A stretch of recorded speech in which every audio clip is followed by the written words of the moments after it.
Hi hello guys, நான் உங்கள் Bhupesh. Welcome to casual cinemas. நம்ம தொடர்ந்து தமிழ் சினிமாவில் நடந்த ரொம்ப இன்ட்ரெஸ்டிங்கான விஷயம்லாம் பார்த்துட்டு வரோம். அந்த வகையில் இந்த வீடியோவில் என்ன பார்க்க போகிறோம் அப்படின்னு கேட்டிங்கன்னா, போன வருஷம் அதாவது 2024 நிறைய படம் ரிலீஸ் ஆச்சுங்க. நம்ம வேட்டையன் படமாக இருக்கட்டும், நம்ம கோட் படமாக இருக்கட்டும், இல்லை நம்ம கல்கி படமாக இருக்கட்டும், நம்ம புஷ்பா 2 படமாக இருக்கட்டும், இந்த மாதிரி நிறைய படம் ரிலீஸ் ஆயிருந்தது. ஆனால் இந்த எல்லா படத்துலையுமே பார்த்தீங்கன்னா அமரன் அப்படிங்கிற ஒரு படம் மக்கள் மத்தியில் பயங்கரமாக ஓடுனுச்சுங்க. பயங்கரமாக ஹிட் ஆச்சு. அந்த படம் பயங்கரமாக பேசு பொருளாக வந்துச்சு. அதுக்கு ரீசன் என்ன அப்படின்னு சொல்லிட்டு யோசித்து பார்த்தோம்னா ஒரு 5 பாயிண்ட் சிக்குதுங்க. இந்த மாதிரி படம், இந்த மாதிரியான ஒரு விஷுவல், இந்த மாதிரியான ஒரு சீனோட, இந்த மாதிரியான ஒரு ரைட்டிங்கோட வந்ததுனாலேயோ இந்த படம் பயங்கரமான ஹிட் ஆகிருக்கும் அப்படின்னு நமக்கு யோசிக்க தோணுது. அது என்ன 5 பாயிண்ட்டு அப்படிங்கிறத நம்ம சீக்கிரமாக பார்த்துடலாமா? இந்த படத்தில் ஃபஸ்ட்டு பெஸ்ட்டாக அமைஞ்ச விஷயம் என்ன அப்படின்னு கேட்டிங்கன்னா கேஸ்டிங் அப்படின்னு சொல்லாங்க. அதாவது முக்கியமாக அந்த 2 லீட் ரோலில் பார்த்தீங்கன்னா நம்ம சிவகார்த்திகேயனும் சாய் பல்லவியும் நடிச்சிருப்பாங்க. 2 பேருமே ஆக்சுவலான அந்த ஒரு ஹீரோயின்ஸாக வாழ்ந்திருப்பாங்க அப்படின்னே சொல்லலாம். இந்த ஸ்டோரியை பார்த்தீங்கன்னா ஒரு ரியல் லைஃப் பேஸ்ட் பண்ண ஸ்டோரி. அது நமக்கு எல்லாத்துக்குமே தெரியும். யார் அப்படின்னு பார்த்தீங்கன்னா நம்ம மேஜர் வரதராஜன் இருக்கார் இல்லையா, அவரோட லைஃப் ஹிஸ்ட்ரி, அவரோட லைஃப்பில் என்ன நடந்தது அப்படிங்கிறத எக்ஸ்பிளைன் பண்ணுற விதமாக தான் இந்த படமே இருக்கும். அப்போது அதை ப்ராப்பராக எக்ஸிக்யூட் பண்ணுற மாதிரி ஒரு ஆக்டர் தானே கண்டிப்பாக வேணும். அதை ப்ராப்பராக பண்ணியிருந்தாருங்க நம்ம சிவகார்த்திகேயன். அதே மாதிரி அவரோட ஒய்ஃபாக நடிச்சிருப்பாங்க நம்ம சாய் பல்லவி மேம். அவங்களும் ப்ராப்பராக ரொம்ப சூப்பராக அந்த இந்து ரெபேக்கா வர்கீஸ் அப்படிங்கிற ஒரு கேரக்டர் ரொம்ப சூப்பராக ரெப்ரசன்ட் பண்ணியிருப்பாங்க. அதனாலே அந்த படம் பார்க்குறப்பவே இது வந்து ஒரு ரியல் லைஃப் பேருக்கு மாதிரியே இருந்தது. அந்த படம் பயங்கரமாகவும் ஹிட் ஆச்சு. அவங்க 2 பேரோட ஆக்டிங்கும் பார்த்தீங்கன்னா அந்த ஒரு படத்தில் பயங்கரமாக பேசப்பட்டது. 2 பேருமே லிட்டரலாக வாழ்ந்திருப்பாங்க, ஒரு ஹஸ்பண்ட் அண்ட் ஒய்ஃபாகவே வாழ்ந்திருப்பாங்க. 2 பேருமே பார்த்தீங்கன்னா மேஜர் முகுந்த் வரதராஜன் அவராகவும் சரி, நம்ம இந்து ரெபேக்கா வர்கீஸ் அவங்களாவுமே சரி சூப்பரான ஒரு ரெப்ரசன்ட் பண்ணியிருப்பாங்க அவங்கள ஸ்க்ரீனில் பார்த்தீங்கன்னா. அதனாலே இந்த படம் கேஸ்டிங் வைஸாக எல்லாத்தையுமே பர்ஃபெக்டாக கொண்டு வந்திருப்பாங்க. அதனாலே இந்த படம் ரொம்பவும் ஹிட் ஆச்சு. மக்களால் ரொம்ப கனெக்ட் பண்ணிக்கப்பட்டுச்சு அப்படின்னே சொல்லலாம். அடுத்தது பார்த்தீங்கன்னா இந்த படத்தோட மேக்கிங்க, அதாவது விஷுவலாகவும் சரி மியூசிக் வைஸாகவும் சரி இந்த படம் ரொம்ப ஸ்ட்ராங்காக அமைஞ்சிருந்தது. பார்த்தீங்கன்னா நம்ம காஷ்மீர்லலாம் போய் ஷூட் பண்ணிட்டு வந்திருப்பாங்க. அப்புறம் இங்கேயே செட் போட்டு ஷூட் பண்ணியிருப்பாங்க. அப்புறம் காலேஜ் போர்ஷன்லாம் பார்த்தீங்கன்னா ரொம்ப பர்ஃபெக்டாக எடுத்திருப்பாங்க. முக்கியமாக இந்த படத்தோட மியூசிக்ங்க நம்ம ஜிவி பிரகாஷ்குமார் பண்ணியிருப்பார்.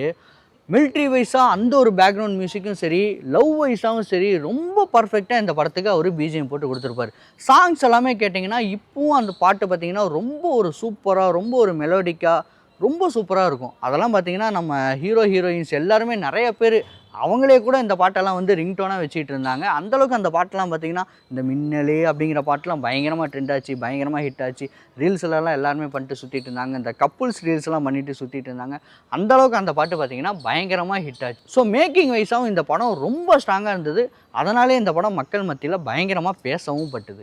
3வது முக்கியமான விஷயம் என்ன அப்படின்னு கேட்டிங்கன்னா மிலிட்ரி லைஃப்பை ப்ராப்பராக இந்த படத்தில் எக்ஸிக்யூட் பண்ணி காட்டியிருப்பாங்கங்க. நிறைய படம் இதுக்கு முன்னாடி மிலிட்ரி படம்லாம் வந்திருக்கு. ஆனால் இந்த அளவுக்கு ரொம்ப தெளிவாக, ரொம்ப டீட்டெயிலிங்காக ஒரு படம் வந்ததில்லை அப்படின்னே சொல்லலாம். அந்த படத்தோட டைரக்டர் ராஜ்குமார் பெரியசாமி பயங்கரமாக டீட்டெயிலிங்காக சில ஒர்க்ஸ்லாம் பண்ணியிருப்பார். பயங்கரமாக ரிசர்ச் பண்ணியிருப்பார் போல். அந்த படத்தில் நம்ம மிலிட்ரி எந்த அளவுக்கு டிசிப்ளினாக இருக்கும், நம்ம மிலிட்ரியில் பார்த்திங்கன்னா எந்த அளவுக்கு சின்ன சின்ன விஷயம் கூட பயங்கரமாக பேசப்படும், சின்ன சின்ன மிஸ்டேக் கூட பயங்கரமாக நோட் பண்ண படம் அப்படிங்கிற அளவுக்கு பயங்கரமான டீட்டெயிலிங்காக ஒரு படம் எடுத்திருப்பாருங்க. நான் ஆல்ரெடி சொன்ன மாதிரி மிலிட்ரி பேஸ் பண்ண படம் நிறைய தமிழ் சினிமாவில் வந்திருந்தாலும் இந்த அளவுக்கு ப்ராப்பராக எக்ஸிக்யூட் பண்ண மாதிரி ஒரு படம் வந்ததில்லை அப்படின்னே சொல்லலாம்.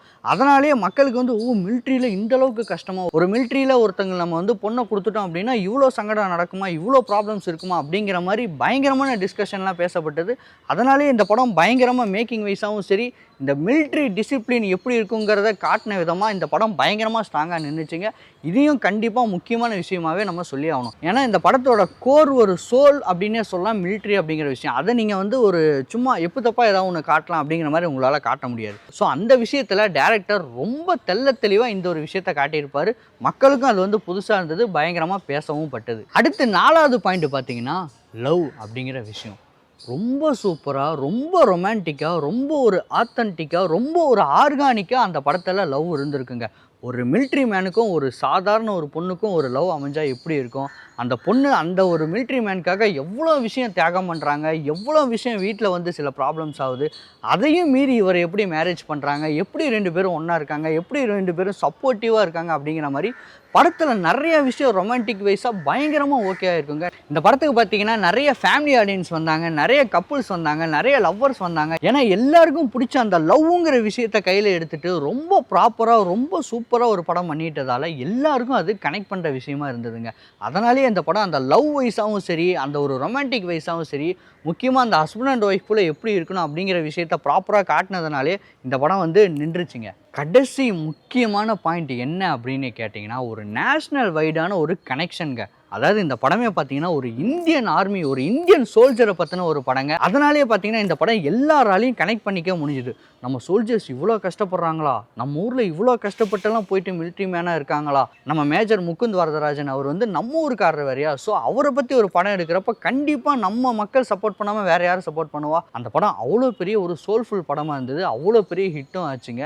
அந்த படத்தில் நிறைய விஷயம் இந்த மாதிரி சொல்லிக்கிட்டே போகலாம். இந்த மாதிரி சின்ன சின்ன விஷயத்தையும் ப்ராப்பராக டீட்டெயிலிங்காக பண்ணதுனாலே அந்த படம் ரொம்ப பெரிய சூப்பர் டூப்பர் ஹிட் ஆச்சு அந்த வருஷத்தில். இதுதான் பார்த்தீங்கன்னா அமரன் படம் ஹிட் ஆனதுக்கு மேஜரான ரீசனாக இருக்கும் அப்படின்னு நான் கெஸ் பண்ணுறேன். இன்னும் நிறைய விஷயம் நான் மிஸ் கூட பண்ணியிருக்கலாம். அதெல்லாம் என்ன அப்படின்னு உங்களுக்கு தெரிஞ்சால் கமெண்ட்டில் சொல்லுங்கள். உங்களுக்கு என்ன அமரன் படத்தில் பயங்கரமாக ஓகே ஆச்சு அப்படிங்கிற விஷயத்தையும் கமெண்ட்டில் சொல்லுங்கள். நம்ம நிறைய டிஸ்கஸ் பண்ணலாம்.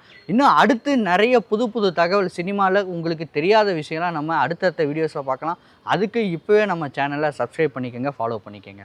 பாய்.